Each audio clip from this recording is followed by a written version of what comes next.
I think if I went to hell, my experience in hell would be me in traffic. It would literally just be like God's like, "Yep, you're going to hell," and Satan would just like grab me by my hair and drop me in a car in a traffic jam, and I'd be like, "Ah, shit, I messed up. I really wish I'd lived differently." Wait, what? You don't like traffic? Oh, it's my favorite, dude. Yeah, there we go. There's that positive attitude. It's the best out there. Yeah, wait a second. Oh, I'm not a big fan either. You know, around here, it's crazy because I we've had a lot of road work going on in the past, but there's just been so much road work. It just your traffic's already bad, but it's like so much worse. So I could see myself in the same spot. It's, we're already experiencing hell on earth. Anyway, welcome back to the Hot Mind, everybody. I'm Bear. I'm with Dan, and today we're talking about what might be the ultimate act of selfishness, and that is cheating. And here's why. Um, Actually, before we even delve into why, before we talk about it, we're also going to talk about what to do if you're in a scenario where you're worried you might cheat, or and if you either were cheated on or cheated on someone, and what to do from there, where to go from there. So yeah, welcome back. Be sure to subscribe if you haven't already. And cheating, right? And here's the thing: is like a lot of things, unlike a lot of things, cheating is not a one-step process, right? It's not like lying to someone where you're just like, oh yeah, no, I did my laundry, or I did my chores, or like hurting somewhere where you just impulsively punch them in the face and you're like, wow, that was a mistake. I wish I hadn't punched them, right? Cheating's like to get from point A to point B. It's like going from 0 to 60, and like, even if you go to 0 to 60 in 5 seconds, you still go from one all the way up to 60 by hitting every number in between. And that's the thing is cheating is like a multi-step process. hmm Right. The act itself can be impulsive and like lying, like you were But saying. it doesn't just But happen. right, but yeah, it it doesn't just happen. And so, I mean, your typical scenario, we'll do best case scenario, right? The best case scenario is someone comes up to you. They ask for your number, they flirt with you, right? So they already did half of the work for you. You didn't, essentially, you didn't initiate a handful of the first few steps, right? There's a handful of steps off already. They came up to you, they noticed you, they interacted with you, they broke the ice, they got your number, they flirted with you, right? But you still have to give them your number. You still have to flirt back. You still have to, Act a decide you little guys are bit, going to yeah. hang out in person. Say again? I was just adding, you still have to interact a little bit. Yeah. You have to agree to interact. You have to agree to spend time together. You have to permit them and Mhm. yourself to become closer while you're spending time together, both emotionally and physically. You guys have to touch each other, take each other's clothes off, start making out, you know.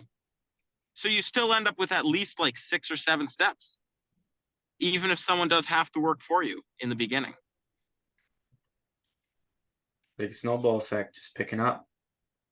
Yeah. So and there's other scenarios. There's stuff like party scenarios, right? You might you might find yourself spontaneously going to a party. You weren't planning for it. Your friends are like, oh no, we're going here tonight. Surprise, right? We're going to the club, or we're going to this person's party. We just heard about it today, right?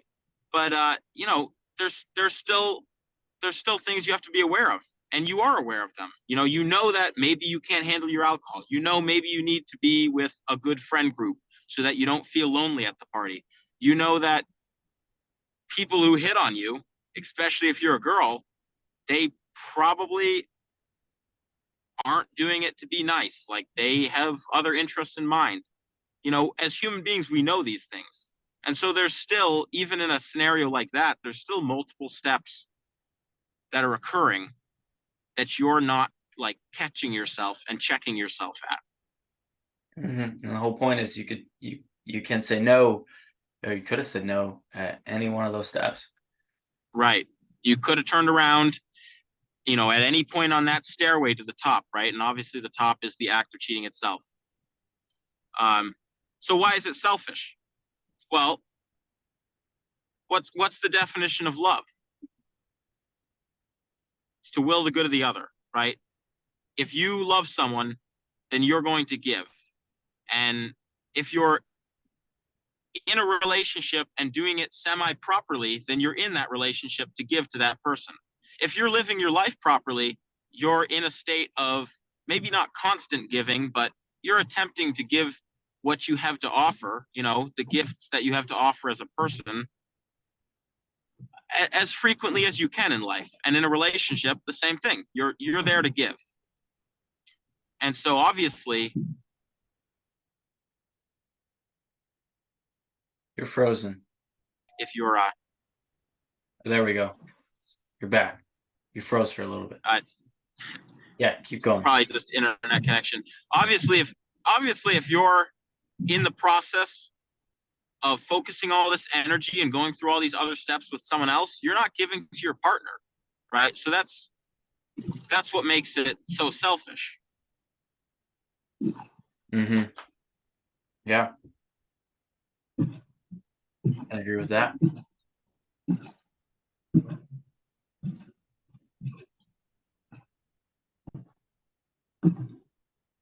Do you want to talk about what to do in those situations?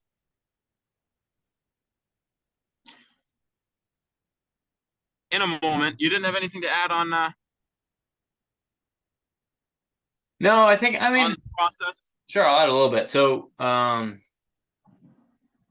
yeah, I mean, you're there to give. That's a relationship is for bettering each other, and a lot of times people go into relationships because of the emotional feelings, right? The love that they feel, right, for personal gain. But for anybody who knows, like, those things are going to go away, and willing the good of the others, willing a productive life. And so if you're giving to the other person, if you're making the person's life better, and they're receiving that, that's a productive relationship. And Right.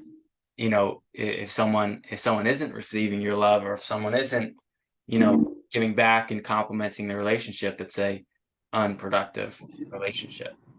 And so in that case, what's the use of the relationship if it's unproductive, if you're not helping each other? Well, and obviously, if you're focusing all this energy on these multiple steps it takes to even get to cheating, how are you serving your relationship? What are you doing for your partner? Well, you're not doing anything, right? And that's what makes it selfish, is the act of engaging in something that leads to cheating and ultimately becomes cheating isn't about your partner. It's not about serving your partner. And so that's how it's selfish, is it's about you. If it was about your partner, then you would quickly realize none of the steps you're taking to progress towards cheating is serving your partner. And if you're not serving your partner, you're serving yourself. And if you're serving yourself, well, then it's selfish. And again, the reason cheating is possibly the most selfish thing you can do is because, unlike most other things, like I've heard suicide is possibly one of the most selfish things, right?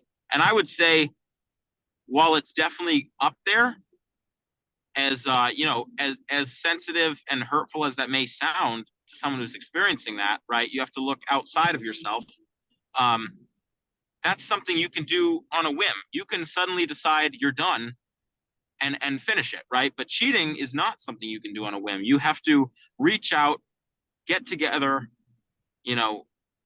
familiarize yourselves with each other, take that how you want, and then actually act. And that's like 5 steps right there, minimum. versus a lot of other things that are selfish. Cheating is more selfish in the sense that there's a whole process behind it, and whether you ignore it or try to make it subconscious, you still participate in it and you don't correct it.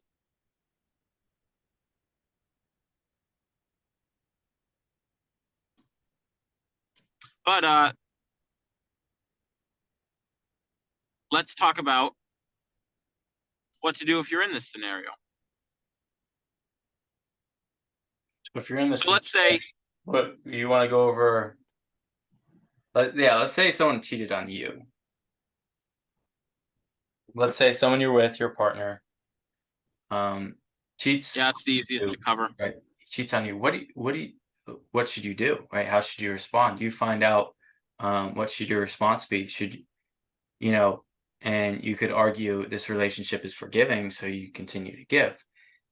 But if you again think about it, you want to have a truly giving relationship that you actually complement each other, and it works both ways. You have to both give and receive too in the relationship.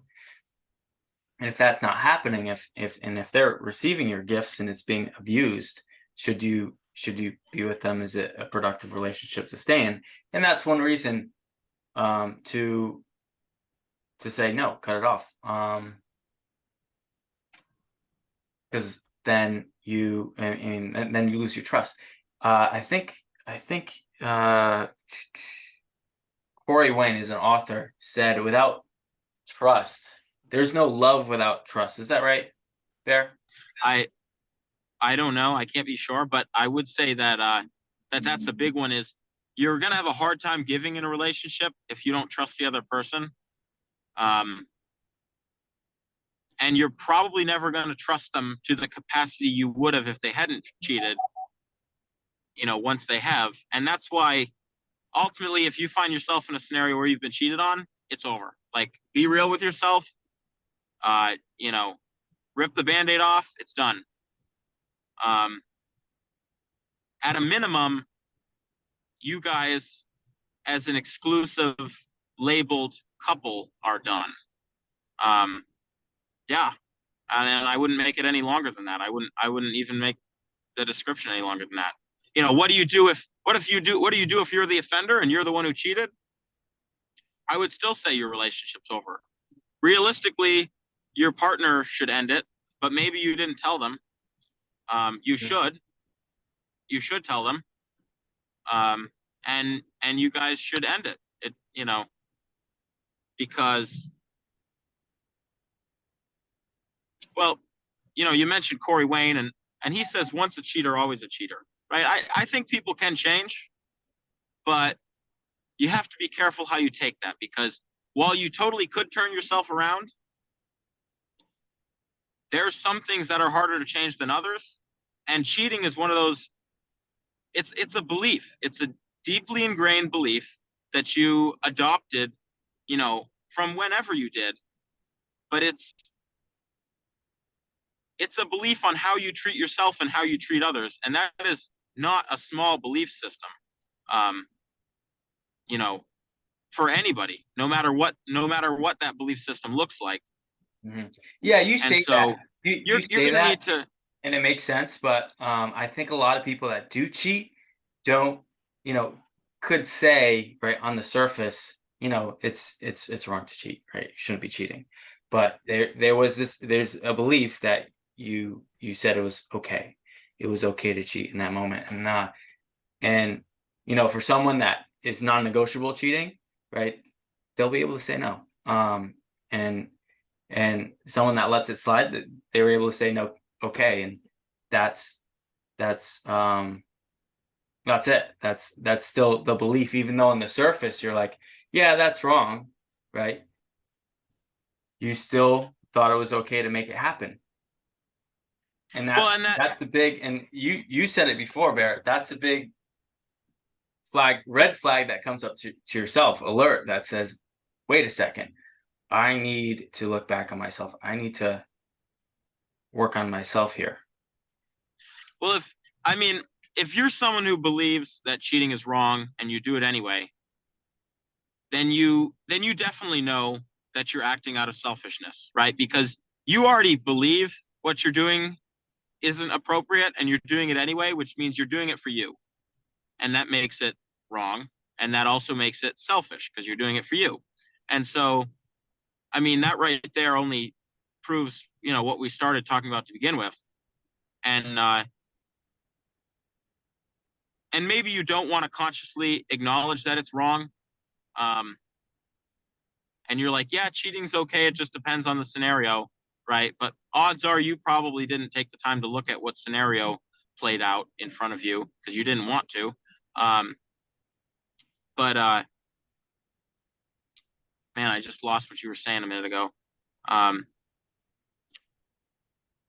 mean, ultimately, if you know it's wrong and you're acting out of selfishness consciously because you know it's wrong, well, then you shouldn't be in a relationship to begin with because clearly, self-centered people, relationships aren't made for self-centered people. Relationships are there to give to the other person and to share love, right? And that's the only way you're going to have a working relationship is if you're both selfish and you're both trying to suck each other dry. And even that's not going to work. It's going to be incredibly toxic, but you'll limp along because you're both I don't even know how to describe that, but yeah, if that's where you're coming from, a place of, I know something as serious as this is wrong, but I do it anyway, then you really shouldn't be in a relationship. You're not ready for one. You got a lot of work to do. But yeah, okay. Simply putting it, you cheated and you're wondering what to do now. Well, tell the truth. You cheated.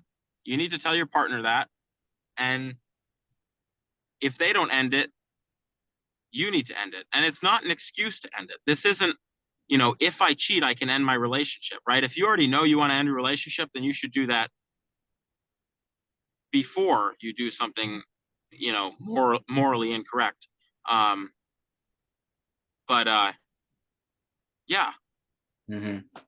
it's over. They're not going to trust you. You clearly aren't going to be able to trust yourself. And you're clearly not there to give.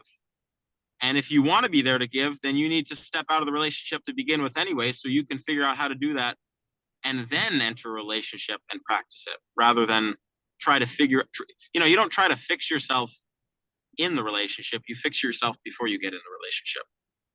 Right. And that's fine.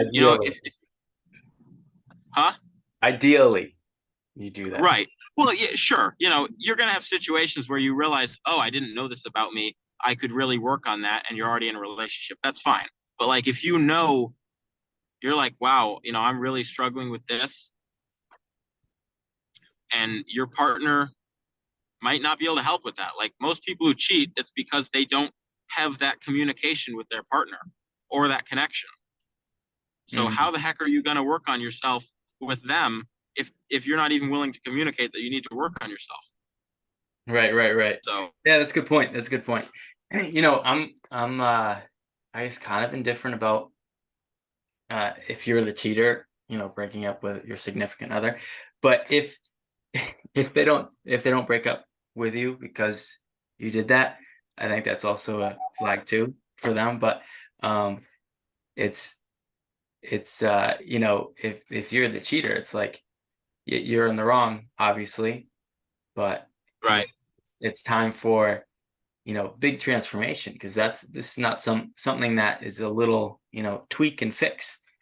It's something emotional and psychological that's going on that really needs healing and stuff like that. So it's you gotta hit on the gas and really focus on working on yourself and saying, what happened there, how can I fix myself in the future? It's easy to sometimes with even big problems, it's easy to brush off, but you continue to don't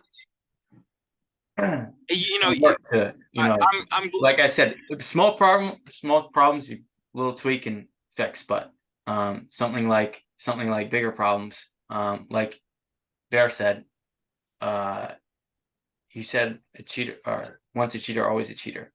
Um, you know, there changes need to happen. Like, you can't be the same person and be in that relationship, or you're gonna cheat again.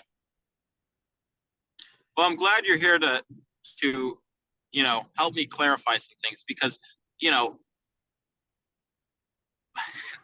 my point in saying that, if you find yourself having cheated and you're wondering what to do next, it's simply, it's not to be the one who says, the relationship's over. It's a process of realizing that the relationship is over. You ended it. When you cheated, you ruined your relationship. It's done. Whether you want to believe that or not is a different story. And whether your partner wants to believe that or not is a different story. It's not so much about the act of terminating your relationship as it is acknowledging that you actually already put a cap on it, so to speak. If you cheated, it's the act of realizing, I'm probably not going to grow or help this person grow anymore in a positive direction, and thus, this is not where I should be at in my life right now. It's really a wake-up call. If you're sitting here going, I cheated, what do I do now? You need to realize you need to separate yourself from relationships. That's not the person you should be with. You probably shouldn't be with anybody. And you already basically ended it, whether it was like verbally recognized between the two of you or not. Right? And that doesn't mean you stonewall them and don't tell them what happened and just ghost them. It's basically just the realization that it's done. What happened happened, and it pretty much was simultaneously also the end of your relationship, whether you meant it to be or not. That's what I was really getting at. Right. So while if you're the person who was cheated on, it becomes more of a boundary thing. You end your relationship because they cheated. If you're the cheater, it's more of an enlightenment where you acknowledge that it was over, did the way you did. So don't get that confused, is what I'm saying.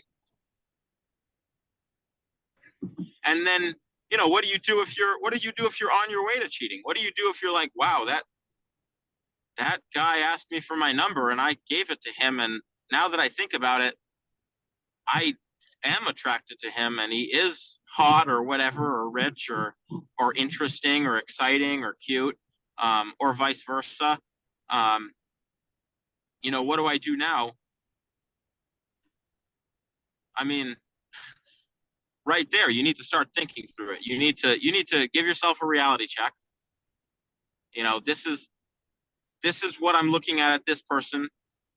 This is what I'm doing to my partner. Here's the short and long-term effects. Do I think I'm going to gain something from this? What am I going to do to my relationship in the long term? Do I want my relationship to work out in the long term? What's best for my relationship? And then I would say you need to reach out to someone. If you're not comfortable telling your partner, which is totally understandable if you're not, if you're not comfortable saying, hey, I gave out my number because that person was really hot, and I was interested in them in the moment, and I'm telling you this to be open. Maybe you don't want to say that. That's fine. Then you need to pick up your phone and call your friends and be like, yo, smack me in the face or tell me I'm doing the right thing, but help me make the best choice for me and for my partner if they're meant to be in my life, type of thing. I mean, you have any comments on that? Nope, that's it. That's all. Yeah. So, here's the thing is, it is really selfish. And it's really selfish because it's a process. This isn't just like jumping in the pool. It's like planning to go to the beach the next day. You know, it takes a lot of effort to get from point A to point B. And if you're on your way there, catch yourself, process it, talk yourself through it, you know, and do what you would want someone to do to you. What if you were your partner and your partner was feeling the way you are, what would you want them to do? I mean, heck, you might want them to end it just because they're interested in other people. So maybe that's the right call. Who knows? And if you've already done it, if it happened to you, or if you're the one who did it, that's from my point of view, it's over.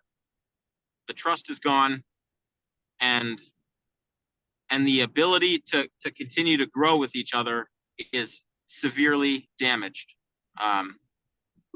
So yeah, there you have it, folks. Just be sure to hit like and be sure to subscribe. Thanks for watching, guys. Thanks for watching. Peace. Peace.